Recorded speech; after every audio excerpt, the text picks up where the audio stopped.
प्रभु राम देव भगवान अल्लाह खुदा ईश आदि नाम एक ही शक्ति के हैं। वो कैसा है, कहां है, कैसे मिलता है, किसने देखा है? ये प्रश्नवाचक चिन्ह पूर्ण रूप से हटाने के लिए अवश्य सुनिए जगत गुरु तत्वदर्शी संत रामपाल जी महाराज के अमृत वचन, सर्व पवित्र धर्मों के पवित्र शास्त्रों के आधार पर। आपके साथ वो मां के पेट से ही रहता है। मां के गर्भ में कितने कष्ट होते हैं इस प्राणी को, वहां भी आपकी रक्षा वो कबीर परमात्मा ही करते हैं। और बाहर आने से पहले बाहर आते ही मां के सतनों में दूध भेज देता है भगवान, उससे पहले दूध नहीं। कहते हैं थन दूधी को चीर के जय कोई खोजे दूध, गरीबदास इस पिंड में शरीर में हाड मांस और गूद। कहते मैंस मही जब होत है हाड चाम के देह में, अमृत दूध सरवंत गरीबदास इस पिंड से इस शरीर से ऐसे मिला भगवंत। अब क्या बताना चाहते हैं परमात्मा के, परमात्मा हमारे साथ कबीर जी अपनी लीला आप करने आते हैं, अपनी महिमा आप ही बताते हैं। उस परमात्मा के दिए हुए ज्ञान को दास ही अपने शब्दों में बताना चाहता है। उन्होंने क्या बताने की चेष्टा की है कि तुम जहां रह रहे हो ये लोग ठीक नहीं। तन धर सुखिया कोई न देखा, जो देखा सो दुखिया हो। उदय अस्त की बात करे मन सबका किया विवेक। कहते हैं घाटे बाधे सब जग दुखिया, जिसको आनी होगी वो भी दुखी और जिसने लाभ हो गया वो भी दुखी। वो कैसे दुखी? मान लीजिए उसके पास 4, 5, 10 लाख रुपए सेविंग होगी कहीं से, अच्छा बड़ा बिजनेसमैन है, तो वो 50 लाख का और अन्य प्रोजेक्ट ला बैठेगा। 10 लाख तो अपने 40 लाख लोन है, फिर उसमें हो जाए कोई गड़बड़, माथे पे हाथ लगा बैठ जा, रात ने नींद आवे नहीं, कर्जे वाले पीछे पीछे वो छुपता फिरे। तो यहां कहते हैं घाटे बाधे सब जग दुखिया, के गृहस्थी बैरागी हो। अब गृहस्थी तो दुखी है ही घाटे आने और लाभ से। बैरागी जो बाहर चले गए, घर छोड़कर जंगल में चले गए, वहां जाकर उसने फिर सारा जुगाड़ फिर जोड़ना पड़ा, झोंपड़ी गालनी पड़े, रोटी भी खाने के लिए जुगाड़ जोड़ना पड़े, मांग के लावे नगरी में तो वहां बनावर खावे, जो का तो फेर हो गया। कदे भिक्षा ना मिले तो सारी रात भूखा काटे, भक्ति तो होली भूखा याद रहे फिर उसका।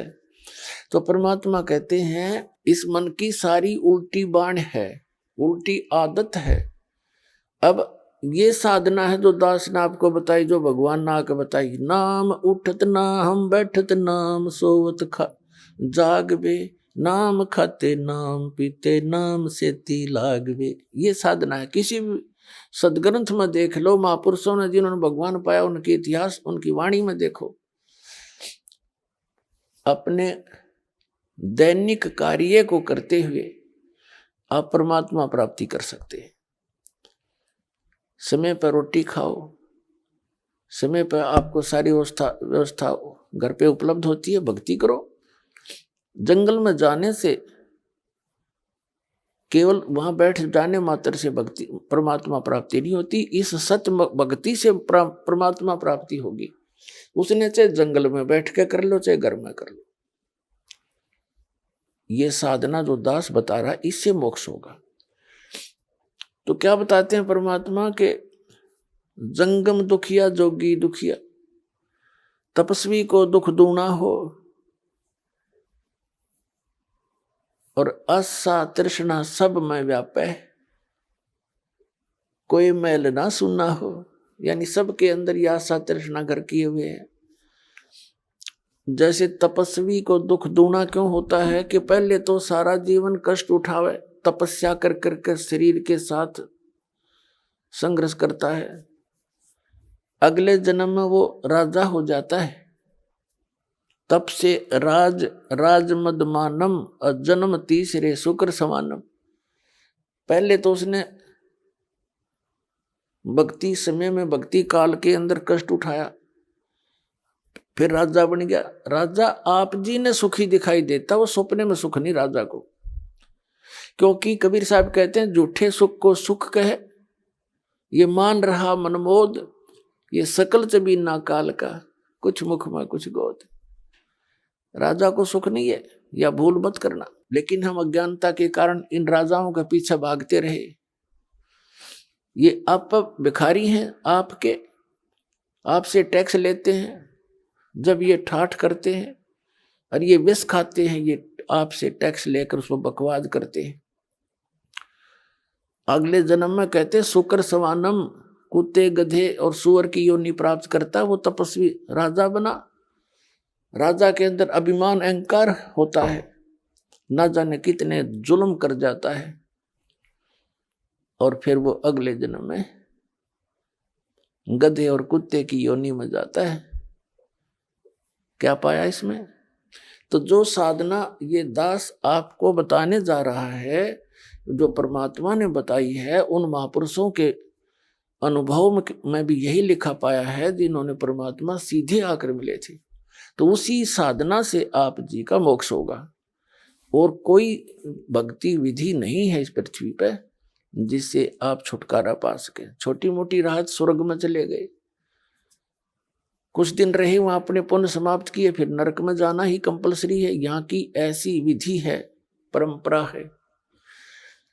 फिर बताते हैं कि साच कहूं तो जग नहीं माने, और झूठ कही ना जाई हो, ब्रह्मा विष्णु ये शिव जी दुखिया, जिन ये राह चलाई है। इन ब्रह्मा विष्णु महेश के इतिहास देख लो आप, इनको एक पल का भी सुख नहीं। वही विष्णु जी श्री राम रूप में आए थे, विवाह हुआ, विवाह होते ही वनवास हुआ, वनवास होते ही सीता का अपहरण हुआ, रावण के लट्ठम लट्ठा, लाखों करोड़ों व्यक्ति मारे गए। जब तब सीता को छुटवा कर लाए, आने के कुछ दिन के बाद ही उसको घर से निकाल दिया, किसी आम व्यक्ति के कहने तक। यह सब की बुद्धि काल के हाथ में है और संस्कार वश बंधी पड़ी है। नारद जी ने श्राप दे दिया विष्णु जी को कि तू एक जीवन अपने पत्नी के वियोग में जीवेगा। फिर ये भगवान खा करे, जब नारद का वो श्राप इसके ऊपर असर कर गया, ये काहे के भगवान फिर भगवान पर असर करे। सीता जी की अग्नि परीक्षा करके श्री रामचंद्र जी वहां से लाए थे। यदि तू कलंकित हो चुकी है तो अग्नि में जल जाएगी, टंटा कटेगा तेरा, और यदि अग्नि में नहीं जली तो तू निष्कलंक है, रावण से ने छुआ नहीं तुझे। ऐसा ही हुआ, अग्नि परीक्षा में खरी निकली सीता, और फिर घर ले आया सबके सामने परीक्षा करके। एक धोबी ने कह दिया चंद वर्षों के बाद, अपनी धोबन ने पीटा था, कहने लगा मैं राम दशरथ के बेटे जैसा ना हूं।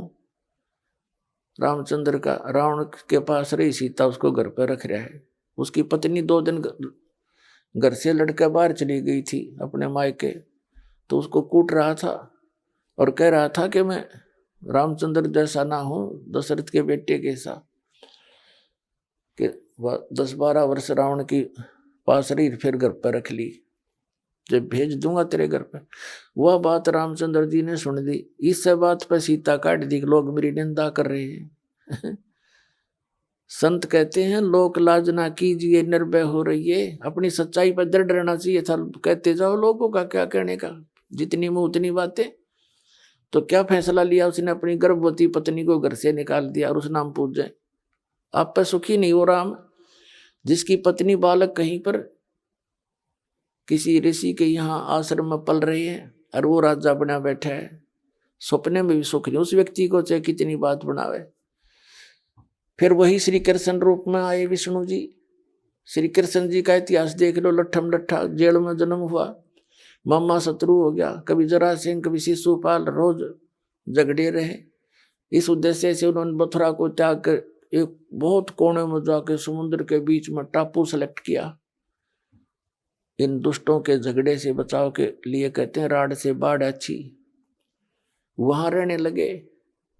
उसके वहां क्या दुख हुआ, उनके सामने पूरे यादव कुल 56 करोड़ उनकी जनसंख्या हो चुकी थी, श्री कृष्ण जी के वंशजों की, कुल वालों की। आप पर लड़का मर गए, दुर्वासा ने श्राप दे दिया, श्री कृष्ण तो ही मारे गए, सारे 56 करोड़ यादव कटका मर गए आपस में लड़के। तो पता क्या संरक्षण दिया श्री कृष्ण जी ने उनको। तो परमात्मा कहते हैं साच कहूं तो जग नहीं माने, और झूठ कही ना जाई हो, ये ब्रह्मा विष्णु शिव जी दुखिया जिन ये राह चलाई हो। श्री देवी भागवत महापुराण के अंदर प्रथम स्कंद में ब्रह्मा जी पूछ रहे विष्णु जी से कि आप भी तपस्या कर रहे हो, मुझे बड़ा हैरानी है, आप तो भगवान हो, ये हो, विश्व पालक हो, सब देवों के देव हो। और विष्णु जी कहता है कि मैं अधिकतर सब तप करता रहता हूँ, तप करके फिर राक्षसों के साथ युद्ध करता हूँ, उनको मारता हूँ, थोड़ा बहुत समय मिला तो कुछ देर लक्ष्मी के साथ सुखपूर्वक व्यतीत कर पाता हूँ। तो परमात्मा कहते हैं खाक सुख है इनको। तो कहने का भाव परमात्मा कहते हैं साच कहूं तो थारा गले उतरे नहीं। आज से 600 वर्ष पहले ये बात परमात्मा कबीर जी कहा करते, तो दास आज कह रहा है, आज प्रमाण दिखा रहा हूं। ये परमात्मा कबीर जी ने ये मीडिया, ये जो इलेक्ट्रॉनिक सिस्टम बनवाया है, कबीर परमात्मा की देन है या सत्कर मान लियो, या मैन सतर की दिमाग नहीं है कि वैज्ञानिका ने ये बना लियो। ये वैज्ञानिक आड़े ना गड्ढे थे, 4 लाखों वर्ष बीत गए, कुछ ना बना पाए। ये आपके लिए बनवाया है कि मेरे बच्चे, मुझे पहले आपको शिक्षा दी, शिक्षित किया पूरे विश्व को, और फिर ये इलेक्ट्रॉनिक सिस्टम, सैटेलाइट, इंटरनेट बनवा के आपको घर बैठे संदेश दिवा रहे हैं इस दास के माध्यम से। देखो ये इतिहास है, ये इनका। तो पुण्यात्माओं, ये समय अब आपके लिए बहुत ही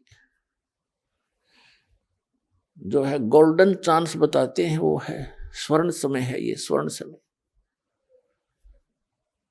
अब परमात्मा ने 600 वर्ष पहले यही कहा करते थे, साच कहूं तो ये जग नहीं मानता और झूठ में कह नहीं सकता। और साच कहते हैं ब्रह्मा विष्णु शिव जी दुखिया जिन ये राह चलाई हो। फिर बताते हैं कि सुरपति दुखिया, भूपति दुखिया और रंक दुखी बपरीति हो।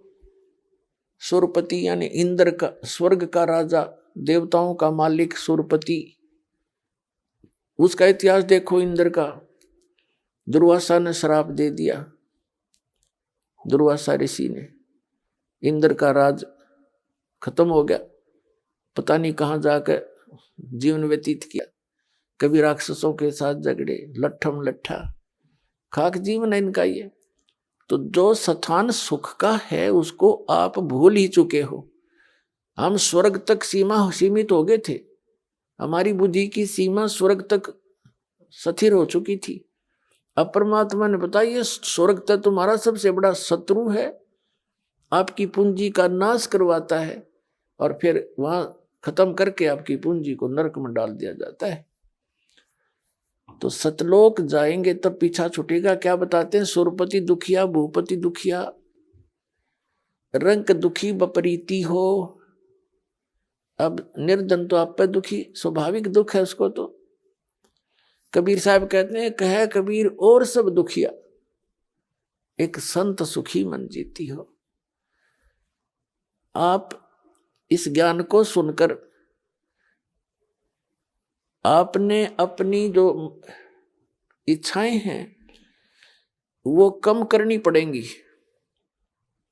जो हम अननेसेसरी डिमांड भगवान पर रखते रहे, और वो दे भी देते हैं, क्योंकि आपकी भक्ति आपको कदे मांग लो जब देंगे, पर वो दुरुपयोग कर लिया करते थे हम।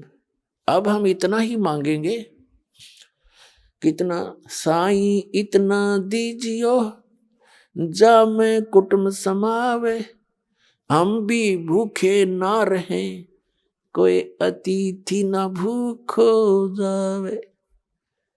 इतना दिए दाता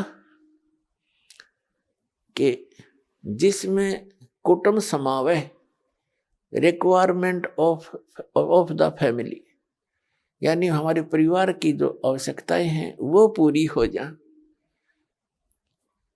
और हम भी भूखे ना रहें, कोई अतिथि आ जा वो भी भूखा ना रहे। तो कबीर साहब कहते हैं कल पे कारण कौन है, कर सेवा निकाम और मन इच्छा फल देऊंगा जो पड़े मेरे ते काम।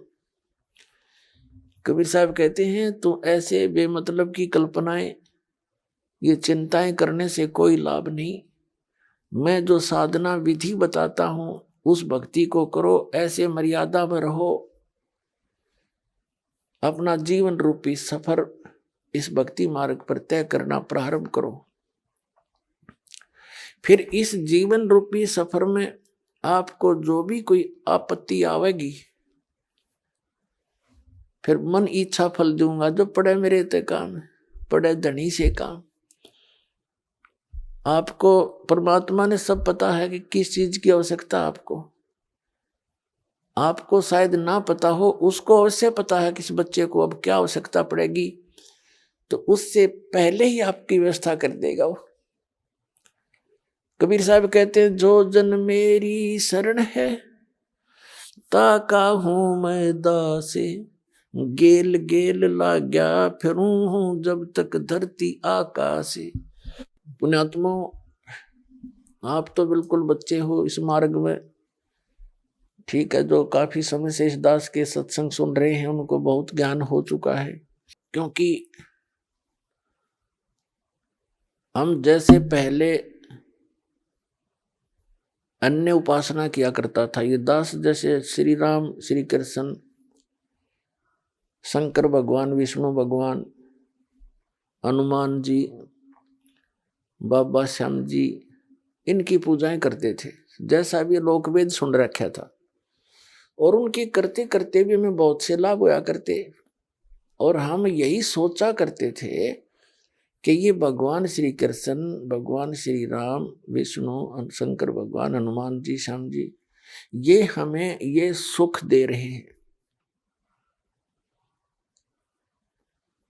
और भक्ति भी जैसे आम को राम राम कृष्ण कृष्ण इस तरह के हरि ओम हरि राम, ये मंत्र अपने जैसे सुने सुनाए हम आप पर जाप करा करते, इन मंदिरों में जाते थे, गदगद होते थे भगवान के दर्शन करके, मूर्तियों के। और फिर भी हमें बहुत से लाभ होते थे, बहुत से संकट ऐसे टले हैं ना सोच भी नहीं सकते पहले भी। तो हम ये सोचा करते थे कि जो पूजाएं हम कर रहे हैं इनसे ही लाभ हो रहा है। अब इस परमात्मा की तत्व ज्ञान रूपी रोशनी में अब दिखाई दिया कि नहीं, वो हमारा केवल प्रारब्ध ही चल रहा था, और वो परमात्मा पूर्ण ब्रह्म कबीर साहब ही हमें सब कुछ कर रहा था, फिर भी वो साथ ही था हमारे। पुण्यात्मा एक मोटा सा उदाहरण है, कहते हैं सौ छल छिद्र मैं करूं अपने जन के काज। जैसे आपने द्रौपदी का उदाहरण सुना होगा, आपने केवल इतना सुन रखा है कि द्रौपदी का चीर बढ़ा दिया श्री कृष्ण जी ने। श्री कृष्ण नहीं बढ़ा सकता एक तिल भी, श्री कृष्ण का तो कोई औकात ही नहीं। कहते मासा घटे ना तिल बढ़े, विद ना लिखे जो लेख, और सच्चा सतगुरु मेट कर ऊपर मार दे मेख। उदाहरण के लिए छोटा सा एग्जाम्पल है कि एक समय धर्मदास जी ने परमेश्वर कबीर जी से प्रसन्न किया कि हे परमात्मा, मैं तो श्री कृष्ण के ऊपर फिदा हूं, मैं उसका प्रशंसक हूं, उपासक हूं। उन्होंने राजा मोर ध्वज के पुत्र ताम्र ध्वज को आरे से 2 फाड़ करवा कर चिरवा कर, वो मर गया था, उसको फिर जीवित कर दिया। आप कहते हो ये कुछ कर नहीं सकते। परमात्मा ने कहा कि धर्मदास और थोड़ा सा आगे भी सोचो। जिस समय महाभारत का युद्ध हुआ और अभिमन्यु की मृत्यु होगी। सुभद्रा पुत्र अभिमन्यु, सुभद्रा श्री कृष्ण की बहन थी और अभिमन्यु उसका सगा भांजा था। सुभद्रा रो रही थी, पांडवों का कुल नाश हो रहा था। श्री कृष्ण रो रहा था और श्री कृष्ण अभिमन्यु को जीवित नहीं कर सका। और वहां मोरध्वज के पुत्र को जा पंगा लिया, उसको चीर कर जीवित कर दिया। तो वहां उसको क्यों ना जीवित किया? धर्मदास जी कहने लगे, भगवान आप ही बताओ, ये तो हमारे बुद्धि कभी काम ही नहीं करी ऐसी। तो परमात्मा ने कहा कि ये जैसे मोरध्वज के पुत्र ताम्रध्वज की आयु शेष थी, तो उसने उसको आप पे मार दिया और आप पे जीवित कर दिया, तो जादूगर करके दिखा देते हैं। लेकिन अभिमन्यु को क्यों नहीं जीवित कर सका? क्योंकि उसकी आयु शेष नहीं थी। ये एक श्वास भी नहीं बढ़ा सकते। और परमात्मा कहते हैं जो हमारी शरण में आ जाएगा उसकी आयु जब चाहेगा जब मौत देंगे उसको। मौत क्या, उसको जीवन देंगे, सतलोक में वास करा देंगे। रहना चाहे जब तक यहाँ रहिए, भक्ति करिए, नियमित रहना।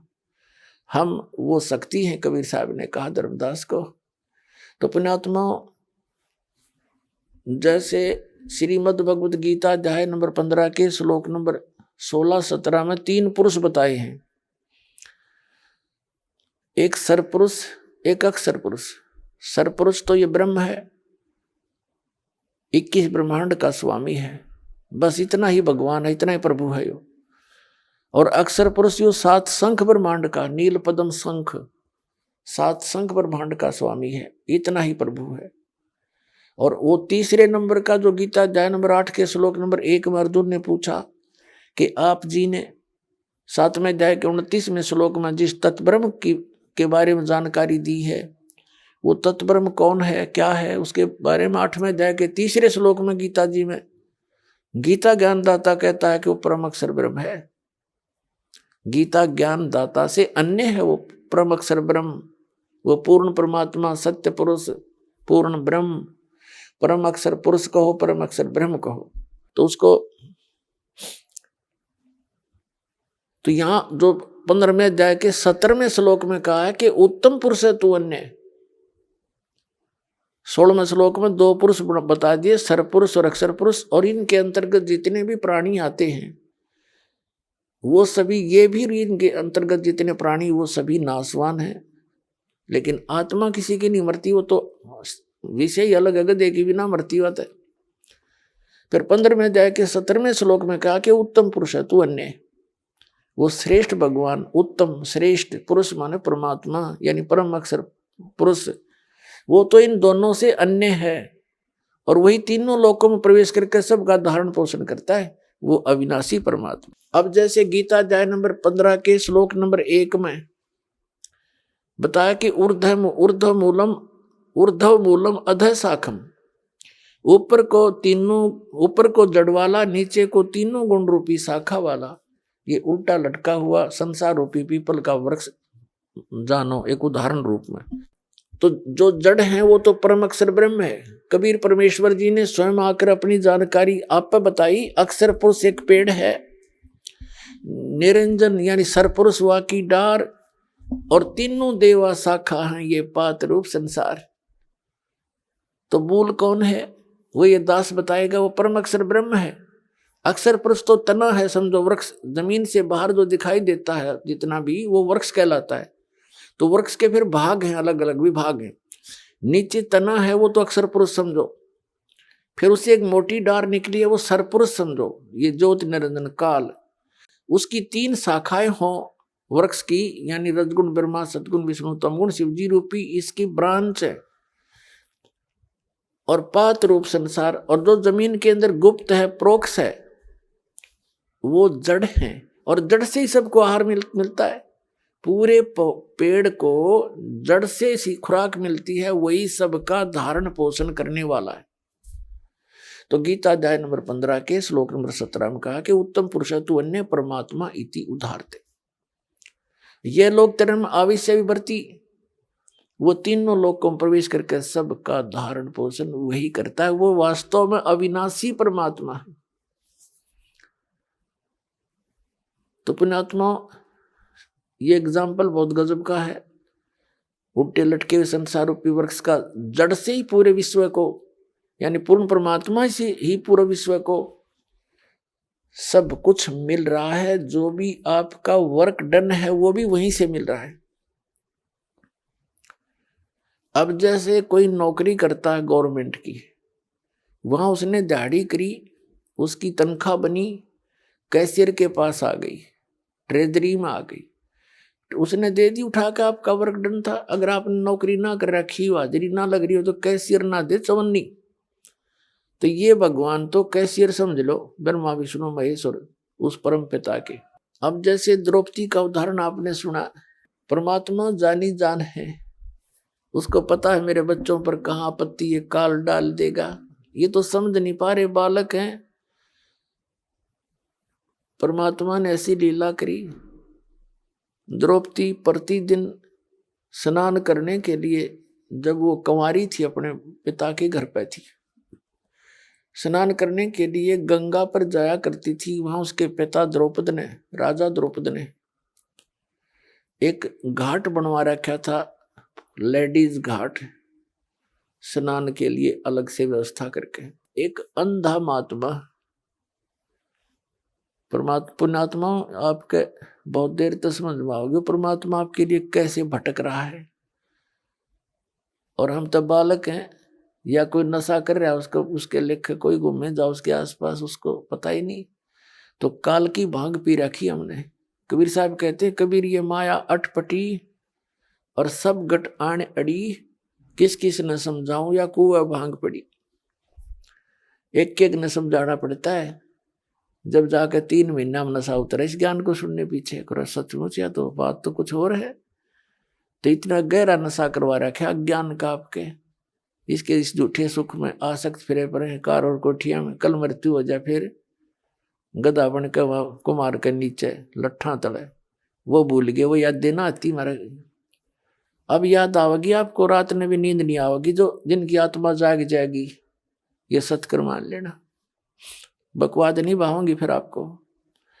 पीछा छुटाना भारी हो जाएगा आपको। अभी तो नशे में हो, आपको तुझे नारी सचमुच ऐसे कैर टूटे हैं। और ज्ञान से ही पता हुआ करता, ज्ञान आज तक मिला नहीं हमारे को। ये नकली ने सटपट करके हमें पीछे लाए बैठे रहे। अब द्रौपदी स्नान करने के लिए जा रही थी। एक अंधा महात्मा उस सत्य पुरुष का उपासक, वैसे तो ये कहानी कुछ और बताऊंगा बाद में, लेकिन अब कहानी की इस कथा को सुनाने में ऐसा ही आनंद ज्यादा आएगा। एक अंधा महात्मा, क्योंकि परमात्मा कबीर जी 100 लीलाएं करते हैं। जैसे सुदर्शन नाम का एक सुपच था वाल्मीकि, और पांडवों की यज्ञ में किसी से संपूर्ण नहीं हो रही थी, तो वहां कबीर परमात्मा उस समय करुणा में नाम से आए हुए थे द्वापर में, और वो सुदर्शन उनका शिष्य था। सुदर्शन उनका शिष्य था। सुदर्शन तो चला गया कि नो पता लग गया कि पांडव फिर आऊंगे तेरे पास और तुझे ले जाएंगे हाथ पैर जोड़ के, क्योंकि उनका यज्ञ पूर्ण होना ही नहीं तेरे बिना। तो वो तो चला गया सैर सपट्टे को। पीछे से कबीर परमात्मा सुदर्शन रूप धारण करके वहां पहुंच गए पांडवों की यज्ञ में, और वहां शंख बजा दिया, डूंडा ठा दिया ना। 33 करोड़ देवता, 88,000 ऋषि, 12 करोड़ ब्राह्मण, सब ने भोजन खा लिया। राम श्री कृष्ण ने खा लिया और शंख नहीं बाजा। कहते उस परमात्मा ने भोजन करते ही यानी डूंडा ठा दिया। तो ऐसे ही समझना इस कथा को। एक परमात्मा कबीर जी आए हुए रहते हैं, और वो जगह जगह अपनी लीला करते थे। कुछ दिन रहकर चले जाते थे। जो भक्त उनकी शरण में आगे उनको उपदेश दे जाते थे, फिर वो भक्ति करके अपना बैटरी चार्ज कर लेते थे, उनका पुण्य बन जाता था। ऐसे एक महात्मा था अंधा, सूरदास, परमात्मा के संपर्क में आया। उसको सब दुखों का पता लग गया अंधे ने। अब अंधा भी जब यहाँ के सुख चावे है तो उसके साथ नालायक आदमी नहीं। यही कोई नौकरी चावे, कोई फंड चावे, अरे सब कैर टूट रहा तेरे ऊपर, तो वो बुद्धिमान व्यक्ति होते हैं। उसने समझ मांगी कि भाई पिछले जन्म का तो यू दुख आज तैयार कर लिया, मेरे सामने है, और आगे जब भक्ति नहीं करी, सत साधना नहीं की जैसे गुरुजी बता रहे हैं, तो फिर आगे ना मेरा क्या होगा। तो वो पुण्य आत्मा था, उसका कसौटी लगन लग रही थी। तो वहां वो परमात्मा, वो महात्मा अंधा उस पटरी पर चलता चलता दरिया के साथ साथ, और उस घाट के आसपास पहुंच गया। उसको मालूम नहीं कि कोई यहाँ लेडीज घाट है। जिधर पानी आ रहा था घाट से आगे को, दरिया का पानी बह रहा था डाउन स्ट्रीम में, उससे 100-200 फुट की दूरी पे उसने सोचा स्नान कर लेता हूं। धीरे धीरे दरिया में उतर गया और वहां स्नान करने लगा। तन पर केवल एक लंगोट था उसके, और कोई कपड़ा शेष नहीं था उस समय। अपनी कुटिया झोपड़ी में और होंगे वहां कुछ नहीं था। तो उसने जब ऐसे मलमल कर नहा रहा था तो उसका लंगोट का रस्सी टूट गई, वो नाड़ा टूट गया और वो नीवस्त्र हो गया, वो बह गया जल में। उधर से लड़कियां आ रही थी स्नान करने के लिए, आपस में बातें करती हुई, क्योंकि सैकड़ों की संख्या में सहेली आती थी द्रौपदी के साथ में। तो दूर से आवाज सुन गई उसने कि कोई बेबे बहन आ रही हैं लड़कियां, और अवश्य यहाँ कोई जनाना घाट होगा। तो गलत आ गया, और उधर से यह स्थिति होगी उसकी। वो तो एकदम गहरे पानी में चला गया शर्म का मारा, इतने पानी, और ऐसे ऐसे हाथ मारने लगा। उसने सोचा कोई कपड़ा लत्ता आ जावे, लपेट के बाहर आ जाऊं। अपने आत्माओं, जो पुण्य आत्मा होती है ना, जो पूर्व संस्कारी होते हैं, उनको साधु संत भगत दिखाई दे जा, आत्मा गदगद हो जाती है। साधु दर्शन राम का, मुख पर बसे सुहाग, दर्शुनी को होते हैं जिनके पूर्ण भाग। कबीर साहब कहते हैं, कबीर दर्शन साध का, भगत संत का, परमात्मा आवे याद, और लेखे में वाए घड़ी, बाकी का समय बर्बाद। तो जितना समय आपके जीवन का संत भक्त भक्तों के साथ गुजरता है, भगवान की चर्चा में जाता है, वो तो आपका जीवन है। बाकी तो काल का व्यवस्था में व्यर्थ जाता है। द्रौपदी ने देखा महात्मा सुबह सुबह दर्शन हो गए, बड़ी खुशी मनाई, क्योंकि पूर्व जन्म की पुण्यकर्मी प्राणी थी। उसने सोचा साधु भी नहा रहा है, हम भी पहले स्नान कर लेती हैं, स्नान करके फिर महात्मा से भगवान की चर्चा सुनेंगे। इस दृष्टिकोण से वो नहा रही थी। ना स्नान सुनून करके आध घंटे पानी में कूद काद के वो बाहर निकली। उसने देखा महात्मा चला तो नहीं गया। वो क्या देख रही है कि वो महात्मा जी ऐसे हाथ मार रहा है। उसने ध्यान से देखा, स्नान तो नहीं कर रहा, ये ऐसे क्यों कर रहा है, ऐसे ऐसे जैसे कोई चीज हाथ लग जा। फिर द्रौपदी ने देखा कि ये तो इनके बाहर कोई वस्त्र नहीं, और महात्मा का निवस्त्र है ये। तो लड़की ने सोचा यदि मैं बोलूंगी तो ये शर्म का मारा कहीं आगे ना सरक जाए, और आगे भयंकर दरिया बह रही है और महात्मा मर ना जा। उस लड़की ने एक लंबी लकड़ी, जंगल से लंबी लकड़ी तोड़ी, उसके अपनी साड़ी में तो एक ऐसे इतना चौड़ा टुकड़ा 8-9 इंच का, एक गठ एक बिलात कपड़ा पाड़ा लंगोट के आकार का, और दरिया में बहा दिया। अक महाराज का हाथ लग जाएगा। वो साथ से दूर से निकल गया, उसको दिखाई दे नहीं रहा था, वो ऐसे हाथ मार रहा था। लड़की बोलना नहीं चाहे थी कि लड़की की आवाज से और ज्यादा शर्मिंदा होकर आगे न खिसकर यूं मरा। भयंकर दरिया बह रही थी। लड़की ने फिर दूसरा फेर पाड़ा टुकड़ा, फिर लकड़ी फिर छोड़ दिया, वो भी दूर से निकल गया लहरों से। 7-8 बार उसने ऐसे क्रिया की, आधे से ज्यादा साड़ी अपनी पाड़ कर डाल दी। अब उसने सोचा बात नहीं बन रही, कोई बात नहीं। उसने लंबी लकड़ी तोड़ी एक, उसके लपेटा दिया लास्ट में और धीरे धीरे महात्मा के हाथ के आसपास कर दी। उसने एकदम हाथ में उठाया और उसने पकड़ लिया। फिर उसने देखा, क्योंकि अंधे के हाथ आंखों का काम करते हैं, उसने देखा यूं कोई आम कपड़ा नहीं है, वैसे स्वाभाविक नहीं है, ये किसी बेटी बहन ने मेरे लिए ही स्पेशल बना के छोड़ा है। उसको पता था कोई आसपास अवश्य होगी, बोल रही थी, अब वो चुप होगी। तब उसने कहा कि हे बेटी, आज तने मेरी इज्जत राखी है, भगवान तेरी इज्जत राखे, तने गणाए दे। कहते हैं साधु बोले सहज सुभा, और जो चाहे सो कर दे। उसने सहज सुभा आशीर्वाद दिया था। अब क्या पुण्यात्मा, कबीर परमात्मा के अध्यात्म ज्ञान सूक्ष्म वेद में तत्व ज्ञान में कहा है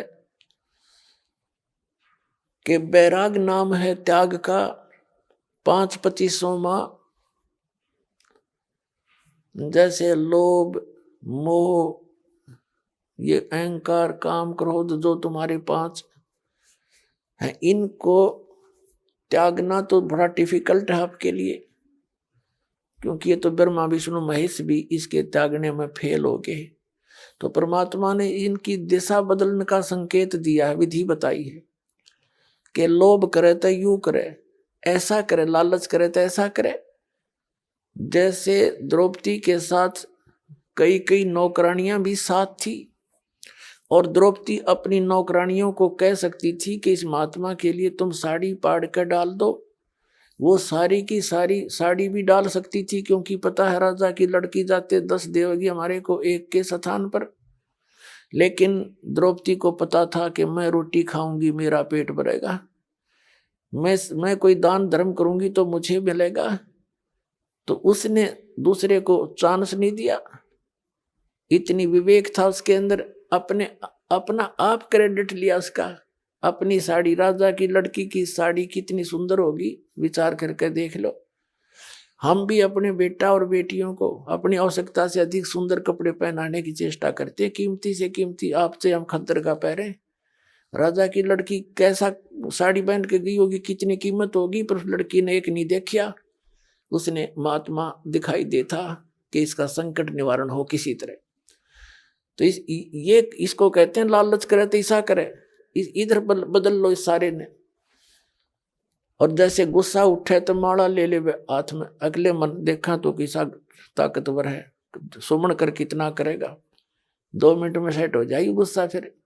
तो इस तरह हमने इसको सेट करना। अब बातें उस समय तो आई गई हुई। फिर द्रौपदी का विवाह हो गया अर्जुन के साथ। अब पुण्यात्मा एक नियम है कि भक्ति करे बिना आत्मा रह नहीं सकती। जो घना नास्तिक हो गया, घने कर्म फूट रहे जिसके जन्म जन्मांतरों में, और यह तुरंत ही कोई पशु योनि से आए हैं, वो तो भक्ति में रुचि रखते नहीं। बाकी 99% मानव शरीरधारी प्राणी भक्ति साधना बिना नहीं रह सकते, चाहे वो किसी धर्म में जन्मया है, और कोई ना कोई भगवान क्या क्रिया वो अवश्य करता है। तो द्रौपदी ने, इन पांडवों के गुरु थे श्री कृष्ण जी। ये भी ज्ञान सभी को मालूम है, गुरु बिन माला फेरते, गुरु बिन देते दान, यानी गुरु के माध्यम से ही सारा कुछ किया जाता। तो उस परमात्मा के ज्ञान की सभी जो है नकल अवश्य करते हैं, लेकिन प्रफुल्लित वही होता है जहां उस परमात्मा का भेजा हुआ परम संत हो। बाकी अन्य गुरुओं से भी आंशिक रहा तो परमात्मा ही देता, उनके माध्यम से देता है। अब क्या हुआ, जैसे पांडव और कौरव ने जुआ खेला, और जुए में युधिष्ठिर सारा राज हार गया। अंत में उन्होंने द्रौपदी को कहा कि तू द्रौपदी को लगा दे दांव पर। और जुए वाले किसी बेईमान नीत होती है, उन्हें सोचा शायद इबका जीत जाऊंगा, सारा नाश करा के भी नहीं सोचा अगर इबका जीत जाऊंगा। अब द्रौपदी को ऐसा क्यों किया कि एक समय युधिष्ठिर राजा ने शीशे का महल बनवाया था, गलास का, और दुर्योधन को न्योता दे दिया, बुला लिया, भाई आज जा हमारे घर। द्रौपदी वहां खड़ी थी, दुर्योधन ऊपर जा रहा था, आगे शीशे में टक्कर लगी, दिखा को नहीं खाली है, शीशे दीवार है, वो गिर गया। और द्रौपदी हंस कर मजाक कर दिया कि अंधों की संतान अंधी ही होती है। अब उसने, वैसे तो ये शब्द कहना उसका गलत था, द्रौपदी का भी, लेकिन उसने तो एज ए देवर ट्रीट करके एक मजाक सा कर दिया। लेकिन कहते हैं, कबीर साहब कहते हैं, सोना साधु और सजन टूट जुड़े 100 बार, और दुर्जन और पाका कलश एक के धक दरार। साधु भक्त, अच्छी आत्माएं, सजन और सोने ने कितनी बार तोड़ के फिर जोड़ दे, कोई निशान नहीं रहता उनके, उसाई बन जाते हैं।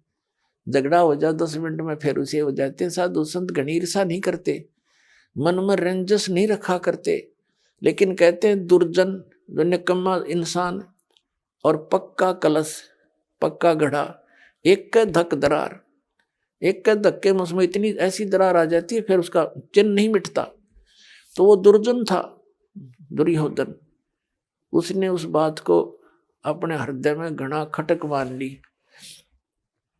कि कभी इस द्रौपदी ने सबक सिखाऊंगा।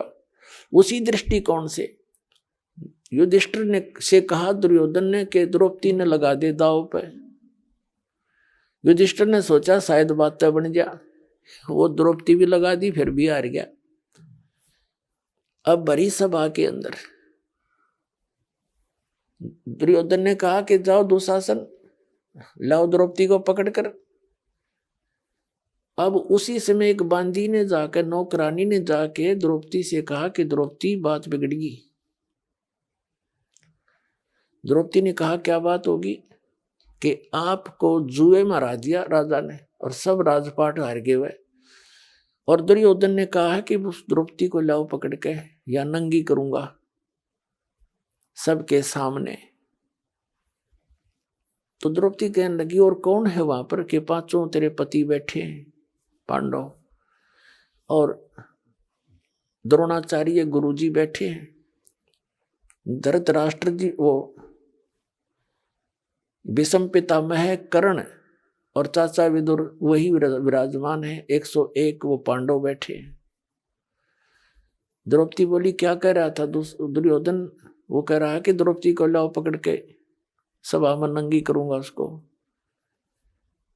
द्रौपदी बोली तेरा दिमाग खराब हो रहा है, गुरुजी बैठे द्रोणाचार्य, भीष्म पितामह बैठे, चाचा विदुर है, और कर्ण जैसे महापुरुष बैठे, ऐसा हो सकता है? तने गलत सुना है, अकना साची कहूं। उसी समय दुशासन पहुंच गया कि चल द्रौपदी, उसके बाल पकड़ लिए, पकड़ के बाल घसीट के लाया, सभा में खड़ी कर दी। और दुर्योधन पुण्यात्मा अंत कहते विनाश काले विपरीता बुद्धि, भरी सभा में ऐसा जुल्म करना चाहे उस, कहने लगा दुशासन इसको नंगी कर और मेरी जांग पर बैठा दे यहीं पर। अब द्रौपदी ने पहले दुशासन चला उसकी साड़ी उतारने के लिए, पहले तो देखा अपने 5 पतियों की ओर, उन्होंने नीची गर्दन कर ली। फिर देखा उसने भीष्म पितामह द्रोणाचार्य कर्ण की ओर, उन्होंने भी कोई उसकी मदद नहीं करी। अब ये क्या हो रहा है? तो द्रौपदी जब देखा ना, पुण्यात्मा भगत जब तक संसार से मदद मांगता है परमात्मा दूर रहता है, और जब भक्त भगवान से ही आश्रित होता है, जब पता लग जाता है ये कुछ ना है बाकी के, एक का साथी है अपना, तब वो निकट आता है। कबीर साहब कहते बंदे से बंधा मिले, छूटे कौन उपाय, कर बंदगी निर्बंध की जो पल में लेच बचाए। बंदे तो बंदे मिले, वो तो हार चुके थे, वो बंद गए वसंत पांडव, और वो भीष्म पितामह द्रोणाचार्य और कर्ण ये बंद गए, उसका अन्न खा के, दुर्योधन दुष्ट का अन्न खा के वहां रहा करते उसके बाग में, वह नो उनकी बुद्धि मलिन होगी, कुछ नहीं बोल सके। तो उस समय विदुर एक भगत बीज बैठा था वहां पर। विदुर खड़ा हुआ और उसने कहा, रे भले आदमियों, कुछ तो विचार कर लो, तुम किसकी बेइज्जती करने जा रहे हो? अपनी बहू की। चाचे ताऊओं की बहू बेटियां कोई दो नहीं होती। कुछ बुद्धि से काम ले दुर्योधन, तेरी मत मारी गई। कहते हैं विदुर कहे, ये बंधु थारा, एक का कुल एक का परिवारा। विदुर के मुख पर लगा थपेड़ा, तू तो है पांडवों का चेहरा, तू तो है बांदी का जाया। कहते हैं भीष्म, द्रोण और कर्ण मुस्काया। अब जिस महाभारत न पढ़ के हम कल्याण मान्या करते थे, उसके आचरण देखो उनके हीरोज के। भीष्म पितामह है, द्रोणाचार्य और कर्ण, इन तीनों में से एक भी खड़ा होकर न्यू कह देता ना उस सभा में, खबरदार देश लड़की का हाथ लगा ने, कम तुमने शर्म नहीं आ रही? वो इतने सूरवीर थे, दुर्योधन को पता था यो एकला बतेरा तुमने सारा न गढ़ देगा, तो वो कोई उसका हाथ नहीं लगा सकते थे। लेकिन उस दुर्योधन के अन्न खाकर उसकी सेवा से शुश्रूषा से इतने बुद्धि भ्रष्ट हो गए, वह एक भी नहीं बोला, नो खड़ा होगा तू कह के रहा क्या कर रहा है, और बल्कि विपरीत उसने प्रतिक्रिया की उन तीनों नालायकों ने। कहते हैं जब विदुर ने खड़ा होकर कहा कि तुम, विदुर कहे ये बंधु थारा, ये तुम्हारे भाई हैं और एक का कुल एक का परिवारा। कहते उस दुशासन ने अपने उस चाचा विदुर का थप्पड़ मारा और कहने लगा तू तो इनका चमचा है, इन पांडवा का, इस इन की बड़े बोला है, तू तो बांदी से पैदा हुआ ना, इसलिए तेरी गुलाम वर्ती है, तू तो है बांदी का जाया। और कहते हैं भीष्म, कर्ण और द्रोण मुस्काया जब उसने ये कहा ना, तू तो पांडवों का चेहरा चमचा है और बांदी से पैदा हुआ, तेरी तो बुद्धि ऐसी ही है। कहते हैं वो तीनों जने मुस्कुराए, भीष्म पितामह, द्रोणाचार्य गुरुजी और कर्ण। बता, और हम इनके इतिहास पढ़े, वहां से फिर इस बात पे चाचा का थप्पड़ मारा बेटे ने, उन्हें खड़ा या तो सभा छोड़ जानी चाहिए ऐसी पंचायत में जहाँ ऐसी बकवास चल रही हो, नहीं तो बुद्धिमान व्यक्ति और नेक नीति के व्यक्ति ने सच्ची बात कहनी चाहिए। तो उस पूरी भरी पंचायत में एक था विदुर, जिसने सच कहने की हिम्मत की और नहीं मानने तो उठ कर चला गया, भले ही उसको चेतावनी भी मिली हो, तो वो दोषी नहीं होता भगवान का। फिर अब ये भीष्म, द्रोण और कर्ण ये पंचायत में थे, इन्होंने कुछ भी सच्ची नहीं की बल्कि विरोध किया, तो अंत में इनकी कैसी दुर्गति से मौत हुई तीनों की उस महाभारत के अंदर। कहते हैं भीष्म, द्रोण, कर्ण ने कहीं न आड़ी थी और तात महाभारत में उनके लिए ऐसी बीती। अब द्रौपदी ने देखा कि भी तो सारा बात बिगड़ी पड़ी है, ये बिना बोलते देख बैठे बैठे पुण्यात्माओं, भीष्म पितामह को कहें ब्रह्मचारी था, चलो ठीक है, और द्रोणाचार्य गुरुजी पद पे, और कर्ण सूरवीर बैठा, और लड़की को नंगी करने की चेष्टा कर रहे हैं, तो वो के टिंडे लेने बैठे थे वहां पर, या तो चले जाते या फिर बकवास देखने के लिए बैठे थे वो, उनके अंदर नीत में दोष था उनके। तो पुण्यात्माओं जो ही द्रौपदी की साड़ी उतारने लगी, द्रौपदी ने देख लिया यहाँ तो कोई तेरा नहीं है, ये संसार से हार ले है ना प्राणी, जब भगवान ने याद करे, और उस समय उसकी याद एक न्यारी होती है, और उस कसक का साथी है भगवान, कि सब न भूल के मुझे याद करे, तब वो मदद करता है। अब उसने उसी समय द्रौपदी ने परमात्मा याद किया। अब पहली तो बात है परमात्मा का हमने बेराय को नहीं कौन है, लेकिन हम फिर भी जब हृदय से पुकारते हैं उस परम पिता, तो पुकार वो ही सुने हमारी। अब श्री कृष्ण तो उस समय वहां मौजूद था, उसने कौन भगवान मानने था जब तक सारे लट्ठम लट्ठा रहे थे, वो तो बाद में पता चला कि भाई विष्णु अवतार थे, ये ऐसे ऐसे थे, वो अलग बात है। तो उस समय उसने भगवान याद किया। अब क्या होता है देखो, वैसे तो जगह जगह हम देखते हैं बहुत से दुष्ट लोग बहन बेटियों की इज्जतों को भी खराब करते हैं, वो भी रोती हैं, पुकारती हैं, लेकिन उनकी रक्षा नहीं हो पाती, क्योंकि उनके पिछले कोई ऐसे पुण्य शेष नहीं होते। और इसी प्रकार द्रौपदी ने पुकार की तो उसका कोई पिछला पुण्य था, और परमात्मा को पता था कि इसके ऊपर एक ऐसी आपत्ति आवेगी। उससे पहले व्यवस्था कर गए दाता, एक अंधे महात्मा से वो चीर दिवा के उसे आशीर्वाद दिवा दिया। अब क्या होता है, हमारी पुकार यहां से जब हम हृदय से रोते हैं भगवान के दरबार में, धर्मराज के दरबार में जाती है। आइए अब हम उन श्रद्धालुओं के अनुभव जानते हैं जो जगत गुरु तत्वदर्शी संत रामपाल जी महाराज जी से दीक्षा प्राप्त कर चुके हैं तथा उनके द्वारा बताए गए भक्ति मार्ग पर चल रहे हैं। नमस्कार सर। नमस्कार जी। सर क्या नाम है आपका? मेरा नाम रतनलाल वर्मा। रतनलाल जी आप कहाँ से हैं? मैं बिजवासन दिल्ली से। संत रामपाल जी महाराज से नाम दीक्षा आपने कब ली? 15 अगस्त 2009 में हमने गुरुजी से नाम दीक्षा ली थी। संत रामपाल जी महाराज से नाम दीक्षा लेने से पहले क्या आप कुछ भक्ति साधनाएं भी करते थे? हम इन सभी देवी देवताओं की भक्ति करते थे। हनुमान जी की बहुत ज़्यादा भक्ति करता था मैं, बाकी शिव जी की भी करता था, और माता के नवरात्रि भी करते थे। सारी भक्ति हम करते थे, जैसे हमारे पूर्वज करते आ रहे थे वो सब हम करते थे। लेकिन इन भक्ति करने से हमें कोई फ़ायदा नहीं मिला। हम दिन पे दिन हमारी आर्थिक स्थिति भी बिगड़ती जा रही थी और हमें घर में भी परेशानियां होती जा रही थी। हमें इनसे कोई लाभ नहीं मिला। उसके बाद में हमने सतपाल जी महाराज जी से नाम दीक्षा ली, लेकिन उनकी नाम दीक्षा लेने के बाद हमारी परेशानी और ज़्यादा बढ़ती चली गई। हम परेशानियों से घिरने लगे। सर जैसा कि आपने बताया कि आप पारंपरिक भक्ति साधनाएं करते थे, फिर आप सतपाल जी महाराज की शरण में गए, वहाँ भी आपकी समस्या का समाधान नहीं हुआ, तो फिर संत रामपाल जी महाराज की शरण में आप कैसे आए? हमारे एक रिश्तेदार हैं गुड़गांव के अंदर, तो उन्होंने हमें फ़ोन करके बुलाया कि आप कहाँ रहते हो, हमारे पास आओ यहाँ। तो हम उनके पास गए तो उन्होंने हमें संत रामपाल जी महाराज के बारे में बताया और कहा कि आप इनसे नाम दीक्षा लो तो आपकी सारी परेशानियां दूर हो जाएंगी। ये समर्थ परमात्मा आए हुए हैं, कबीर साहब के अवतार हैं, इनसे नाम दीक्षा लेके भक्ति करो तो आपके सारी जितनी भी परेशानियां वो सब दूर हो जाएंगी, मालिक मोक्ष भी करेंगे साथ में।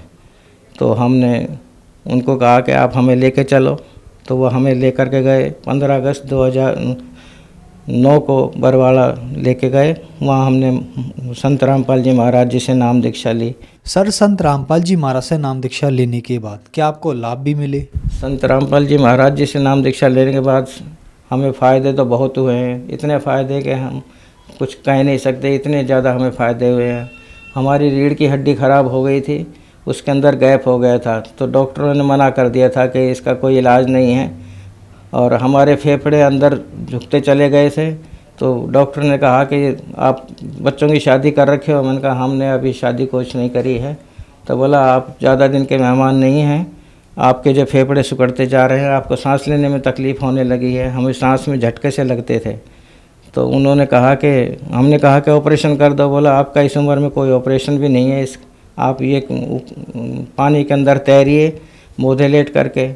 मन का वो हमें तैरना नहीं आता, हमें पानी के अंदर से वैसे ही डर लगता है। फिर उसके बाद में हमें सर्वाइकल हो गया, हमारी गर्दन में दर्द रहने लगा, गर्दन उठती नहीं थी, घूमती नहीं थी, और हमारी डिस्क की प्रॉब्लम भी हो गई थी, पैर के अंदर हाई रेट भी हो गया था, और हमारी जो पत्नी है उसे भी सर्वाइकल हो गया था। वो हमारी पत्नी की आँख के अंदर पानी जमा हो गया था, उससे दिखाई देना बंद हो गया था। धीरे धीरे करके वो नज़र बिल्कुल कमज़ोर होती जा रही थी। और हमारे बड़े बेटे को चिकनगुनिया होने के बाद में उसके हाथ पैरों की बिल्कुल काम करना बंद कर दिया था, उंगली भी नहीं हिलती थी। हम गुड़गांव पत्नी को लेके गए और वहाँ हमने इलाज कराया, तो उन्होंने हमें बोल दिया कि आप दिल्ली चले जाओ, वहाँ इसका इलाज होगा, ऑपरेशन होगा आँख का, जो भी होगा वहाँ बताएंगे। वहाँ हम गए तो उन्होंने कहा कि 12,500 रुपये का इंजेक्शन लगेगा आँख के अंदर, और उससे हो सकता है ठीक हो जाए। 3 इंजेक्शन ये लगेंगे, अगर 80% ठीक हो गया तो हो गया, नहीं हो तो नहीं भी होगा, कोई ज़रूरी नहीं कि ठीक हो जाए ही हो जाए। फिर हम संत रामपाल जी की शरण में आने के बाद में हमारे ये सारी बीमारियों का समाधान हो गया। मालिक ने हमें सब बिल्कुल ठीक कर दिया, हमारा सर्वाइकल का दर्द भी ठीक कर दिया, हमारी जो रीढ़ की हड्डी में प्रॉब्लम थी, गैप हो गया था, वो भी ठीक हो गया, और हमारी पत्नी की आँख में जो पानी जमा हो गया था, नज़र कमज़ोर होती जा रही थी, वो भी ठीक हो गई। और भगतमती को भी सर्वाइकल हो गया था, वो भी बिल्कुल ठीक कर दिया मालिक ने। हमारे लड़के को भी बिल्कुल ठीक कर दिया, जिसकी उंगली भी नहीं हिलती थी हाथ पैर की, वो भी मालिक ने बिल्कुल ठीक कर दिया। बंदी छोड़ सतगुरु रामपाल जी महाराज की दया हुई कि हम सब लोग बिल्कुल स्वस्थ हैं। हमारी आर्थिक स्थिति बहुत कमज़ोर थी, संत रामपाल जी की शरण में आने के बाद में हमारी आर्थिक स्थिति भी सुधर गई। आज हमारे पास सब कुछ है मालिक का दिया हुआ, सब परमात्मा बंदी छोड़ सतगुरु रामपाल जी महाराज ने हमें बिल्कुल स्वस्थ कर रखा है। घर में भी सुख शांति है, सब चीज़ की मौज है मालिक की दया से। और 3 बार मैं गुड़गांव ड्यूटी करता था, 3 बार मेरा बाइक से एक्सीडेंट हुआ और 2 बार मेरे, एक बार पैर के अंगूठे की हड्डी में फ्रैक्चर हुआ, एक बार उंगली में फ्रैक्चर हो गया। उंगली में फ्रैक्चर होने के बाद में ये मेरी जो उंगली है 2 जगह से टूट गई थी और यहाँ से फट गया था मेरा ये। तो और मुझे जाना था रोहतक, परमात्मा का प्रकट दिवस था बंदी छोड़ कबीर साहब का, मुझे वहाँ जाना था। डॉक्टर ने कहा कि ये 40 दिन से पहले प्लास्टर आपका खुलेगा नहीं। तो हमने कहा कि हमें तो वहाँ जाना है, आप हमारा प्लास्टर खोल दो। बोला आपको ख़तरा है इससे, ये आपकी हड्डी और ज़्यादा ख़राब हो जाएगी। मन का जो भी हो वो परमात्मा ठीक करेंगे, बंदी छोड़ सतगुरु रामपाल जी महाराज स्वयं देखेंगे, आप हमारा काट दो, उनसे बड़ा कोई डॉक्टर नहीं है। तो उन्होंने हमारा प्लास्टर काट दिया और हम रोहतक चले गए। वहाँ हमने सतगुरु रामपाल जी महाराज से अरदास लगाई और दंडवत प्रणाम किया और हम अपनी सेवा में वहाँ लग गए। ये हमारा हाथ रोज़ भीग जाता था, रोज़ पट्टी उतर जाती थी, लेकिन परमात्मा ने हमें पता ही नहीं पड़ा ये हमारा कब जख्म भर गया, कब हड्डी ठीक हो गई। आज ये बिल्कुल ठीक है हमारा हाथ, और ना कोई हमने दवा ली इसकी, उसके बाद में ना कोई कुछ कराया। बंदी छोड़ सतगुरु रामपाल जी महाराज ने हमें बिल्कुल स्वस्थ कर दिया। आज हम बिल्कुल सुखी हैं, हमारी आर्थिक स्थिति भी ठीक है, बेटा भी सुखी है, हमारी पत्नी भी सुखी है, हमारा काम धंधा भी ठीक है मालिक की दया से। बंदी छोड़ सतगुरु रामपाल जी महाराज की शरण में आने से पहले मैं बीड़ी सिगरेट तंबाकू का सेवन करता था, बहुत ज़्यादा करता था। लेकिन बंदी छोड़ सतगुरु रामपाल जी महाराज की मुझे जो पुस्तक मिली भक्ति सौदागर का संदेश, उसके अंदर मैंने सतगुरु रामपाल जी महाराज के नियम पढ़े, तो उसमें बीड़ी सिगरेट तंबाकू के लिए निषेध लिखा गया था कि ये नहीं करना है। तो हमने गुरुजी से नाम दीक्षा लेने से पहले ही हमने बीड़ी सिगरेट तंबाकू को छोड़ दिया था। उस दिन है कि आज का दिन है, हमें बीड़ी सिगरेट तंबाकू से नफरत है, हम छूते तक नहीं हैं किसी को। सर, संत रामपाल जी महाराज से नाम दीक्षा लेने के बाद आपको सुख ही सुख मिले, आप पे दुखों का पहाड़ टूटा हुआ था। तो जो श्रद्धालु दर्शक आज आपको देख रहे हैं, अब वो भी किसी ना किसी तरीके से बीमार है, परेशान है, तो क्या उनके रोग भी ठीक हो सकते हैं? और उनको संत रामपाल जी महाराज से नाम दीक्षा लेने के लिए क्या करना होगा? उनके रोग भी बिल्कुल ठीक हो सकते हैं। ये तो बंदी छोड़ सतगुरु रामपाल जी महाराज पूर्ण परमात्मा कबीर साहब के अवतार आए हुए हैं। ये जो चाहे सो कर सकते हैं, ये मरे हुए को जिंदा कर सकते हैं। तो फिर ये छोटे मोटे रोगों की तो बात ही क्या है। कैंसर जैसे इलाज जो डॉक्टर नहीं कर पाते हैं, वो इलाज अपने आप बगैर दवा के ठीक हो जाते हैं मरीज। तो और उनसे संत रामपाल जी महाराज जी से नाम दीक्षा लेने के लिए चैनल पर सत्संग आता है। वैसे तो 13-14 चैनल पे सत्संग आते हैं, लेकिन उसमें सत्संग के नीचे एक पीली पट्टी आती है जिसके ऊपर फ़ोन नंबर लिखे हुए होते हैं। उन पर किसी भी नंबर पे आप फ़ोन मिलाइए, और जहाँ भी आप रहते होंगे, जिस भी स्टेट में रहते होंगे, जो आपके नज़दीक होगा, वहाँ का आपको नामदान सेंटर का पता बता दिया जाएगा। वहाँ जा कर के आप नाम दीक्षा ले सकते हो और अपना कल्याण करा सकते हो। धन्यवाद सर। सत साहिब।